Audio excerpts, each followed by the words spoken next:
Assalamualaikum dan salam syaraku sayang bersama saya Al-Faiz Jemurin. Tumpuan berita. Perkhidmatan bas rentas sempadan bagi laluan Kuching Sarawak dan Singkawang Indonesia dijangka mula beroperasi pada tahun depan. Menurut Menteri Pengangkutan MOTS Datuk Seri Lee Kim Shin, perkhidmatan bas melalui Imigresen, Kastam, Kuarantin dan Keselamatan ICQS Biawak Aruk Indonesia itu akan bermula dalam tempoh beberapa bulan lagi.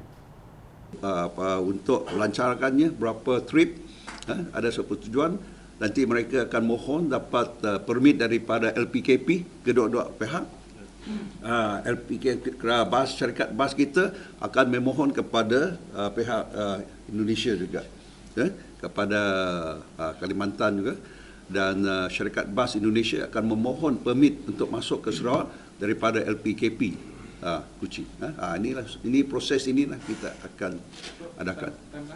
Then we will both sides. We will try our best to smoothen the process. That's why we have a perbincangan today, so that we will try to smoothen the process, so that we can start the bus service as soon as possible. Beliau berkata demikian pada sidang media di Pejabat Daerah Lunduk selepas lawatan kerja rasmi ke ICQS Biawak bagi meninjau persiapan pada Rabu. Tambahnya, cadangan permulaan daripada Persatuan Bas Tempatan adalah untuk melaksanakan 5 perjalanan keluar masuk setiap hari bagi kedua-dua negara berkenaan.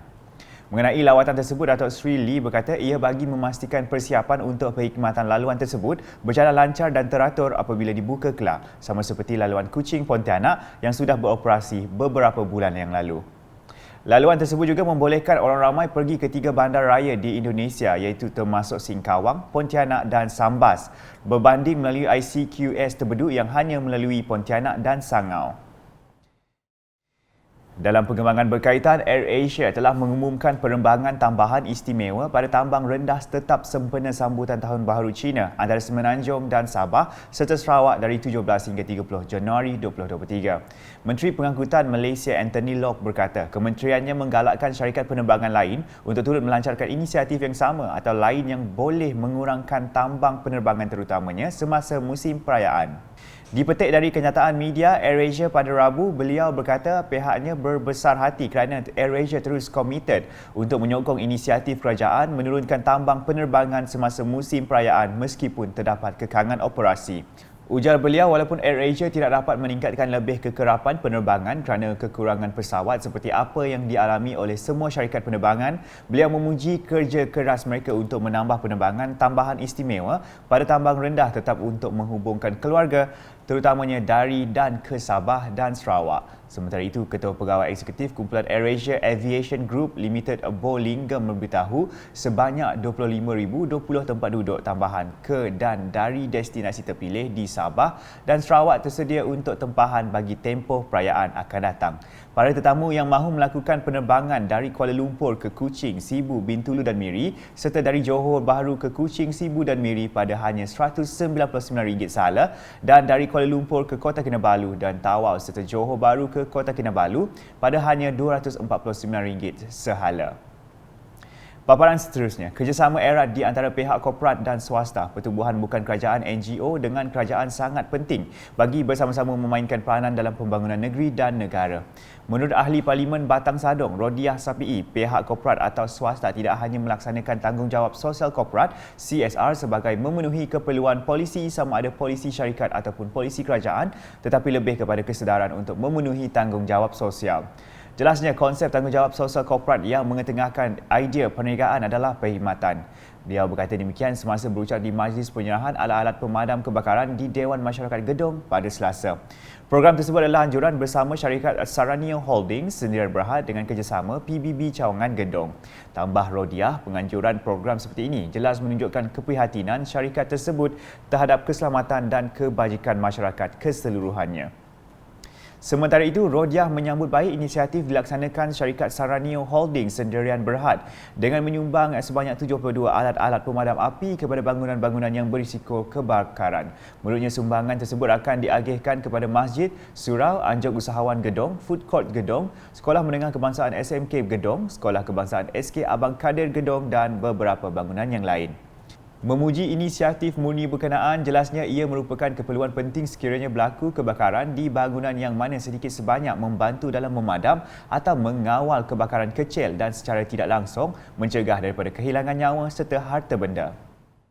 Saya difahamkan bahawa ada 2 jenis alat pemadam kebakaran yang akan disumbangkan oleh pihak syarikat.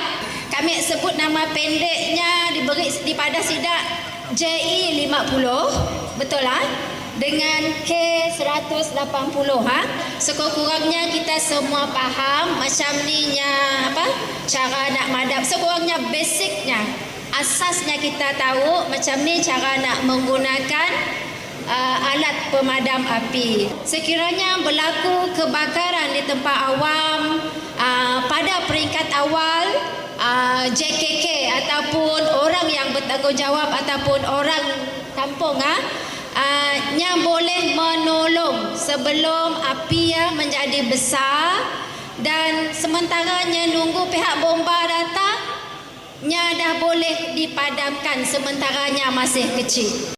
Manakala di pusat, Badan Bukan Kerajaan NGO Mercy Malaysia Sarawak telah menyumbang bantuan kepada penduduk Rumah Panjang Tanjung Baru Maludam Pusat pada Isnin.